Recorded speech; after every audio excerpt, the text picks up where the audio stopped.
So dear students, आज हम बात करते हैं वर्क की। वर्क क्या होता है, कैसे होता है और इनकी बाकी की चीजों को हम समझेंगे about the work. So work is said to be done. अगर हम सिर्फ और सिर्फ बात करते हैं वर्क की, तो वर्क क्या होता है थोड़ा सा इसको समझने की कोशिश करते हैं। देखिएगा, सॉरी, हाँ, the work is said to be done. Work is said to be done only when the force applied on a body makes the body move. What is the means? यानी कि वर्क तभी कहा जा सकता है जब किसी बॉडी पर फोर्स अप्लाइड हो और cause of this force body motion में आए, यानी कि बॉडी मूव करे, तभी हम कहते हैं कि वर्क डन हुआ, यानी कि वर्क हुआ। यानी कि अगर किसी बॉडी पर फोर्स अप्लाइड तो हो रहा है बट बॉडी में कोई भी मूवमेंट नहीं हो रही है तो वर्क डन नहीं होगा। देखिए यहां पे लिखा हुआ है, व्हाट इज वर्क?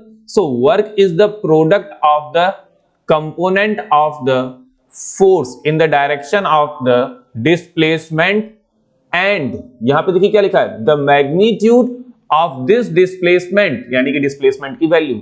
आगे कह रहा है if the displacement is zero then work done is zero, then it means अगर work done है then it is the product of F into S, this is the product of the F into S। अगर displacement, S for the displacement, ये है displacement, अगर हमारा displacement zero हो जाता है, अगर displacement is become zero then F into zero then W is equal to zero, यानी कि हमारा जो वर्क डन होगा इट्स बिकम जीरो। यानी कि अगर वर्क डन होना है तो बॉडी पर फोर्स अप्लाइड होना होगा और फोर्स के साथ साथ बॉडी पर मोशन भी क्रिएट होना चाहिए, तभी हम कहेंगे कि वर्क डन हुआ।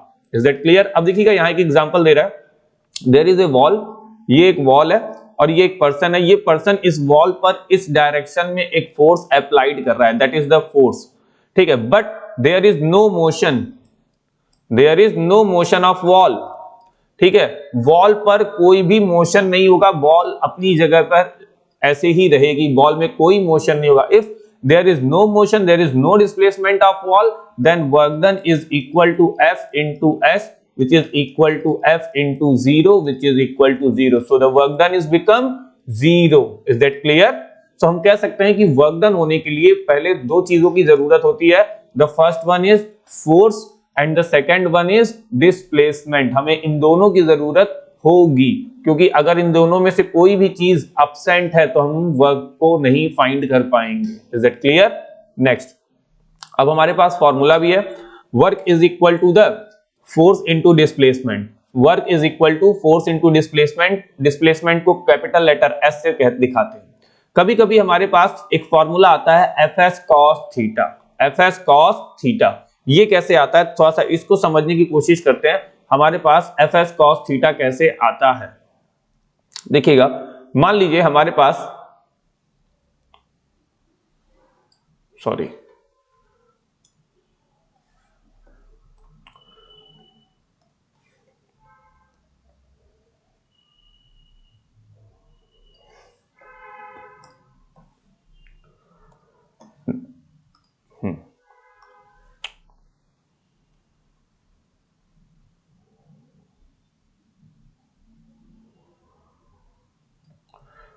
ओके, ठीक है।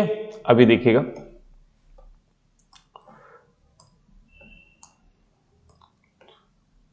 देखिएगा ये एक बॉडी है और इस बॉडी पर इस डायरेक्शन में एक फोर्स अप्लाइड हो रहा है, ठीक है। इस बॉडी पर इस डायरेक्शन में एक फोर्स अप्लाइड होगा, तो इस फोर्स के दो कंपोनेंट बनेंगे। एक कंपोनेंट जो होगा वो वर्टिकल होगा, यानी कि इस डायरेक्शन का कंपोनेंट होगा, ठीक है, और दूसरा कंपोनेंट जो होगा वो हॉरिजॉन्टल मोशन करता हुआ दिखाई देगा। दूसरा कंपोनेंट कैसे दिखाई देगा आपको? हॉरिजॉन्टल मोशन करता हुआ दिखाई देगा। ये देखिए, एक कंपोनेंट हमारा ये है, ठीक है।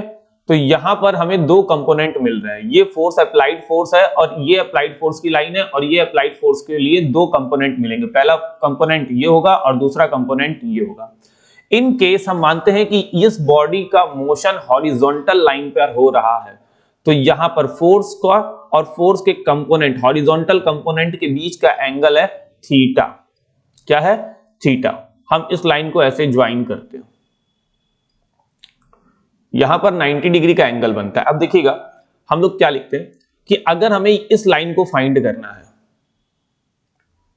एफ एस, ठीक है, इस लाइन को हमें फाइंड करना है, ठीक है, तो ये लाइन कौन सी लाइन बनती है? तो देखिएगा हम लोग को ये मालूम है कि हमें sine theta cos theta trigonometrical term में चलते हैं, तो ये क्या फाइंड होगा हमारा पास?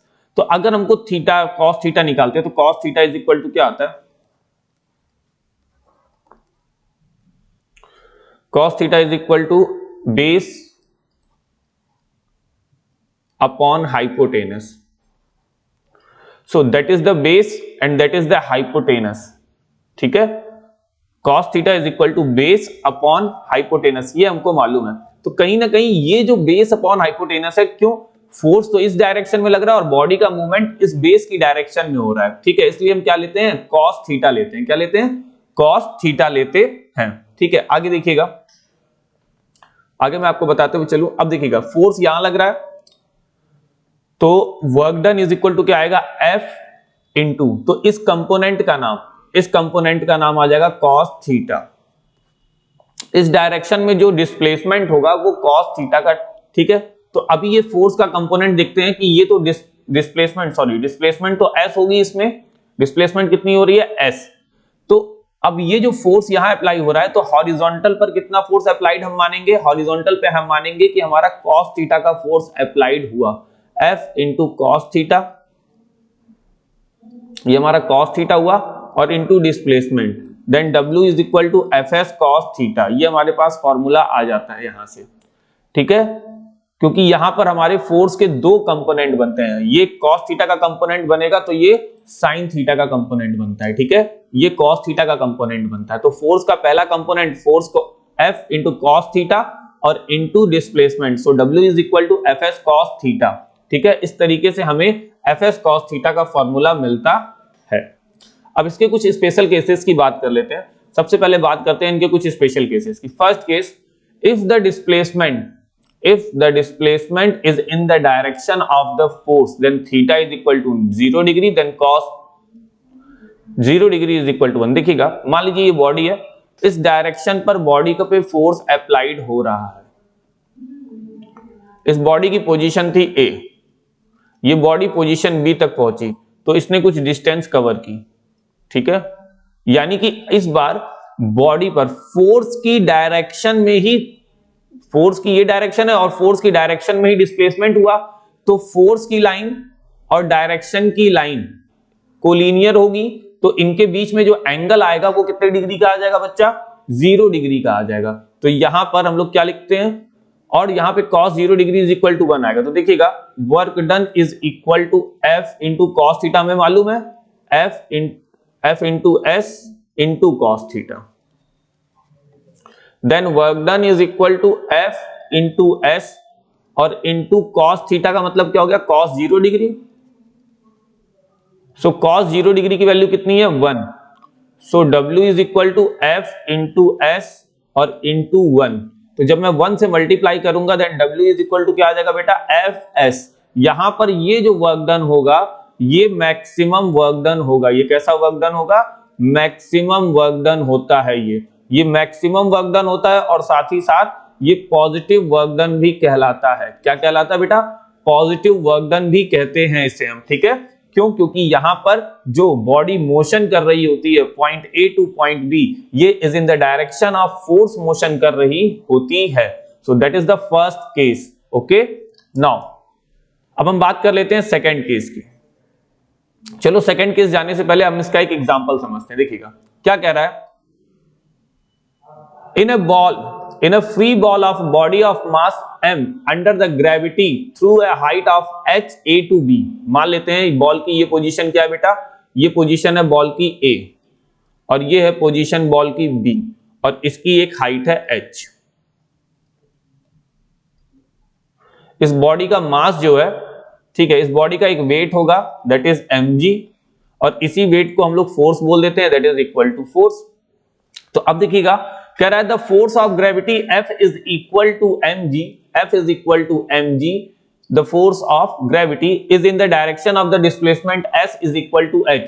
तो यहां पर हमें फोर्स की वैल्यू पता है mg और जो S होगा displacement that is the h and the work done by the force of gravity is W is equal to mgh. ठीक है, तो वर्क डन यहां पर जो हो जाएगा टोटल mgh आएगा। कैसे आएगा? क्योंकि ये W है, ये वेट नहीं है, यहां पे मैंने वेट के लिए लिखा है, ये कैपिटल W क्या है? वर्क डन है। तो इस बार इसको समझते हैं। So work done is equal to क्या होता है बच्चा? F into S. So work done is equal to F की वैल्यू क्या लिख दी हमने? mg, और इंटू S की वैल्यू क्या है? h। So the work done is equal to mgh। हमारे पास वर्क डन की वैल्यू क्या आ जाती है? mgh। तो इस तरीके से अगर अंडर द ग्रेविटी कोई बॉल फ्रीली फॉल हो रही है तो उसके वर्क डन की वैल्यू क्या आ जाएगी? mgh। ये किसका एग्जांपल है? That is the positive work done. ये कैसा वर्क डन होता है बेटा? पॉजिटिव वर्क डन होता है। Is that clear? ये एक पॉजिटिव वर्क डन होता है। नेक्स्ट केस 2 की बात कर लेते हैं। केस 2 क्या कहता है? देखिएगा, केस 2 कहता है कि इफ द डिस्प्लेसमेंट, ठीक है, केस 2 कहता है if the displacement is normal to the direction of force. What is the means of normal? Normal means perpendicular. Normal means perpendicular होगा। Perpendicular means at a 90 degree, at 90 degree. So if the displacement is perpendicular at 90 degree to the direction of force, यानी कि applied force की direction के और displacement के बीच का जो angle होगा that is 90 degree angle, then theta is become 90 degree, then cos theta, यानी कि cos 90 डिग्री इज बिकम 0, क्योंकि cos 90 की वैल्यू 0 होती है। For example when a coolie carrying some load on his head. अब देखिएगा, थोड़ा सा इसके एग्जांपल को समझने की कोशिश करिएगा, क्या कहता है। थोड़ा सा हम लोग इसके एग्जांपल को समझने की कोशिश करते हैं। देखिएगा, जैसे मान लीजिए ये लोड है, ये क्या है बेटा? लोड, ठीक है, ये बॉडी पर लोड है और इस लोड का कोई वेट होगा दैट इज mg। इसका एक वेट होगा mg जो कि डाउनवर्ड डायरेक्शन में काम करेगा, ये इसका mg होगा। ये mg डाउनवर्ड डायरेक्शन में काम करेगा दैट इज w, यानी कि weight is equal to mg। ये mg डाउनवर्ड डायरेक्शन में काम करेगा, डाउनवर्ड डायरेक्शन में, बट ये जो कुली होगा ये इस डायरेक्शन में मूव नहीं करेगा, यानी कि अगर कुली डाउनवर्ड डायरेक्शन में मूव नहीं करेगा, हॉरिजॉन्टल डायरेक्शन में मूव करेगा इस तरीके से, ठीक है, तो इसके मोशन की डायरेक्शन ये होगी। तो अगर इसके मोशन की डायरेक्शन होगी तो लगेज का भी मोशन ऐसे होगा, तो लगेज का जो फोर्स है वो डाउनवर्ड डायरेक्शन में काम कर रहा है और लगेज का मोशन हॉरिजॉन्टल हो रहा है, तो इनके बीच में जो एंगल बनता है दैट इज 90 डिग्री का। तो इसका मतलब यहां पर cos theta is equal to कितना आ जाता है? cos 90 degree, and the cos 90 degree is become 0।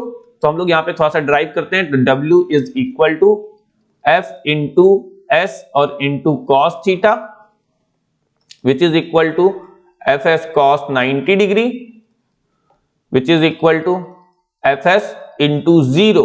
cos 90 degree की वैल्यू होती है 0, तो हमने इसको 0 से मल्टीप्लाई किया, then work done is equal to, जब भी किसी में 0 का मल्टीप्लाई होता है then it's become 0, all the product is become 0। So hence work done is become 0, यानी कि work done is equal to 0, यानी कि कुली के थ्रू जो वर्क डन हुआ दैट इज बिकम 0, यानी कि कुली कोई काम नहीं करता, ठीक है। कुली अगर अपने सर पर, इन अ फिजिक्स लैंग्वेज, ठीक है, अगर कुली अपने सर पर लोड्स रखकर मूव करता है तो फिजिक्स कहती है कि उसने कोई भी काम नहीं किया। अगर कोई काम नहीं किया फिर भी इसका एनर्जी लॉस होता है, क्योंकि ये मस्कुलर वर्क डन करता है। एक चीज दिमाग में रखिएगा। आगे बात करते हैं केस 3 की। केस 3 कहता है कि if the displacement is in the direction of opposite to the force, यानी कि डिस्प्लेसमेंट की डायरेक्शन फोर्स के अपोजिट हो जाए। बॉडी पर फोर्स जिस डायरेक्शन में लग रहा है उसके अपोजिट डायरेक्शन में मोशन हो, तो थीटा का एंगल कितने डिग्री का बनेगा बेटा? 180 डिग्री का, और then cos 180 degree is equal to -1, then total work जो होगा बेटा वो निगेटिव हो जाएगा। यहां पर जो वर्क डन आता है वो कैसा हो जाता है बेटा? निगेटिव हो जाता है। कैसे निगेटिव होता है आइए इसको हम लोग समझने की कोशिश करते हैं, ठीक है। आइए देखते हैं। For example friction force, friction force कह रहा है, तो जैसे मान लीजिए ये एक रिजिड बॉडी है, ये क्या है? एक रिजिड बॉडी है, और इस रिजिड बॉडी पर अगर मैं इस डायरेक्शन में फोर्स अप्लाइड करता हूं और नीचे एक रिजिड सरफेस है, ये नीचे का एक सरफेस है और ये एक बॉडी है। अगर मैं इस बॉडी पर इस डायरेक्शन में फोर्स अप्लाई करता हूं तो इन दोनों के सरफेस, इन दोनों का जो कांटेक्ट सरफेस होगा बेटा, ठीक है, यहां पर इन दोनों के कांटेक्ट सरफेस के बीच में एक फोर्स जनरेट होगा जो कि आपके अप्लाइड फोर्स को अपोज करेगा और अपोजिट डायरेक्शन में लगेगा, that is small F. So small F is the frictional force, यानी कि फ्रिक्शन फोर्स, एक फ्रिक्शन फोर्स होगा, that is the force of friction, जो कि आपकी बॉडी के मोशन को अपोज करेगा, यानी कि आपके अप्लाइड फोर्स को अपोज करता है फ्रिक्शन फोर्स, जो कि हमेशा अप्लाइड फोर्स के अपोजिट डायरेक्शन में लगता है। तो यहां पर बॉडी का मोशन तो इस डायरेक्शन में होगा, लेकिन फ्रिक्शन फोर्स उसके अपोजिट डायरेक्शन में अप्लाई होगा। तो यहां पर फ्रिक्शन फोर्स कैसा होगा बेटा? निगेटिव होगा। तो अगर मैं यहां पे फ्रिक्शन फोर्स की बात करता हूं, ठीक है, तो यहां पे जो वर्क डन होगा वो फ्रिक्शन इंटू एस और इंटू कॉस 180 डिग्री की बात करेंगे। क्यों? क्योंकि हमने यहां स्मॉल एफ क्यों लिखा है? क्योंकि हम यहां फ्रिक्शन के फोर्स क्यों ले रहे हैं? 180 डिग्री। सो एफ इंटू एस और इंटू -1, तो जब माइनस से मल्टीप्लाई होगा तो माइनस एफ इंटू एस, यानी कि फ्रिक्शन का फोर्स कैसा फोर्स हो जाएगा बेटा? निगेटिव हो जाएगा। Is that clear? ओके, इसका एक और एग्जांपल देखते हैं। अगर हम बॉल को वर्टिकली अपवर्ड डायरेक्शन में फेंकते हैं, if a ball thrown vertically upward direction, मान लो ये इनिशियल पोजीशन थी A, that is the final position B. अगर ये बॉल वर्टिकली अपवर्ड डायरेक्शन में जाती है, सो ये बॉल अगेंस्ट ग्रेविटी ऊपर जाएगी, क्योंकि ग्रेविटी ऊपर से नीचे की तरफ वर्क डन काम करती है, ग्रेविटी नीचे की तरफ चीजों को ढकेलती है, तो ये बॉल ग्रेविटी के अगेंस्ट वर्क करेगी। तो ग्रेविटी का जो फोर्स होगा वो डाउनवर्ड डायरेक्शन में होगा और बॉल जो का मूवमेंट जो होगा वो ग्रेविटी के फोर्स के, ठीक है, जो फोर्स ऑफ ग्रेविटी होगा उसके फोर्स के अपोजिट डायरेक्शन में बॉल जाएगी। तो यहां पर जो वर्क डन होगा वो निगेटिव वर्क डन होगा बेटा, ठीक है। Is that clear? गुड। आइए हम बात कर लेते हैं यूनिट्स की, वर्क डन की यूनिट्स की, ठीक है। देखिएगा, the SI unit of work is called joule. इसे हम क्या बोलते हैं बेटा? जूल। जूल को हम लोग और क्या लिखते हैं? या तो पूरा नाम लिखते हैं जूल, या तो इसे कैपिटल लेटर जे से शो करते हैं, that is called joule. So define 1 joule. कभी कभी हमारे पास क्वेश्चन आता है, define the term 1 joule. What is the 1 joule? So 1 joule of work is said to be done when a force of 1 newton act on a body as shows displacement of 1 metre. यानी कि अगर कोई body पर हमको 1 joule का work done, अगर मान लीजिए कोई बॉडी 1 मीटर मूव करती है with the help of a force of 1 Newton, तब हम कहते हैं कि 1 जूल का वर्क डन हुआ। यानी कि 1 joule is equal to 1 newton into 1 metre. Then it means अगर किसी बॉडी पर हमने 1 न्यूटन का फोर्स अप्लाई किया और वो बॉडी 1 मीटर डिस्प्लेस हुई, तो हम कहते हैं कि 1 जूल का वर्क डन हुआ। So 1 joule of work is said to be done when a force of 1 Newton का force act on a body and makes the body 1 meter move, then the work done is said to be 1 joule। तब हम कहते हैं कि 1 joule का work done हुआ। That is the SI unit of work done। इसकी CGS unit क्या होती है? So the CGS unit of work done is called erg। That is called erg, ERG। सो अर्ग को डिफाइन करना है, तो भाई देखिए अर्ग को कैसे डिफाइन करते हैं? सीजीएस यूनिट है, तो अगर मैं सिंपली A1 अर्ग को डिफाइन करना चाहूं तो क्या लिखूंगा सीजीएस में? न्यूटन को सीजीएस में मैं क्या लिखता हूं? डाइन लिखता हूं। न्यूटन को हम सीजीएस में क्या लिखते हैं? डाइन। और मीटर को क्या लिखते हैं? सेंटीमीटर। तो हम कह सकते हैं 1 erg is the work when a force of 1 dyne act on a body and displace the body by 1 centimetre, then work done is 1 erg. So an erg is an amount of work done by a force of 1 dyne exerted for a distance on 1 centimeter। जब 1 अर्ग की बात करेंगे तो हम लोग कहेंगे 1 dine का फोर्स 1 सेंटीमीटर डिस्प्लेस करता है, तो वर्क डन हमारा 1 अर्ग हो जाता है। अब हम बात कर लेते हैं यहां पे रिलेशंस की। ये जो एसआई और सीजीएस की यूनिट होती है, इनके बीच में रिलेशंस क्या होते हैं? अगर मैं बात करता हूं 1 जूल की, 1 joule is equal to 1 newton into 1 metre, ठीक है। So 1 joule is equal to 10 to the power 5 dyne into 10 to the power 2। अब हमने ये कैसे लिखा, क्योंकि 1 newton is equal to 10 to the power 5 dyne होता है बेटा। तो मैंने यहाँ 1 न्यूटन की जगह क्या लिख लिया, यहां पर मैंने 1 न्यूटन की जगह 10 टू द पावर 5 डाइन लिख लिया, and 1 metre is equal to 10 to the power 2 centimetre, यानी कि 100 मीटर 100 सेंटीमीटर, तो that is 10 to the power 2 centimetre. तो हमने यहाँ 10 टू द पावर 2 सेंटीमीटर लिख लिया। इसके बाद जब हम इन दोनों को ऐड करते हैं, then 1 joule is become 10 to the power 7 erg, 1 joule is become 10 to the power 7 erg. इस तरीके से हम रिलेशन निकाल लेते हैं वर्क का, सॉरी जूल का एसआई सिस्टम में है, और अर्ग का जो कि सीजीएस सिस्टम में है, यानी कि 1 joule of work done is 10 to the power 7 erg. Is that clear? ठीक है, तो वर्क के टॉपिक में हमारे पास इतनी टॉपिक रहेंगी कि हमें थोड़ा सा केयरफुली इनको रीड करना है, केयरफुली इनको समझना है। अब देखिएगा, जब मैं बात कर रहा हूं कि परपेंडिकुलर डायरेक्शन, यानी कि फोर्स जब भी किसी बॉडी के परपेंडिकुलर हो रहा है, यानी कि मोशन के परपेंडिकुलर हो रहा है, then work done is said to be zero. अगर डिस्प्लेसमेंट नहीं हो रहा है, then work done is said to be zero. अगर बॉडी मोशन करती है in the direction of force, then work done is the maximum and the positive work done. तो हम उसे वर्क डन को क्या कहते हैं, maximum and the positive work done कहते हैं। और यहां पर जो वर्क डन निकलता है हमारे पास, जब 180 डिग्री का वर्क डन निकलता है, तो ये जो वर्क डन निकलता है बेटा, that is negative work done. ये कैसा वर्क डन निकलता है, निगेटिव वर्क डन निकलता है। Like the force of friction and when the ball thrown vertically upward, then the force exerted by the gravity is in the negative. Okay, क्योंकि gravity का work downward direction में काम करता है, gravity का force downward direction में काम करता है, और बॉडी उसके अपोजिट अपवर्ड डायरेक्शन में मूव करती है। Is it clear? सो आज के लेक्चर में हम लोगों ने पढ़ा about the work. Next lecture में हम लोग बात करेंगे एनर्जी। ठीक है, ओके बच्चों, बाय बाय।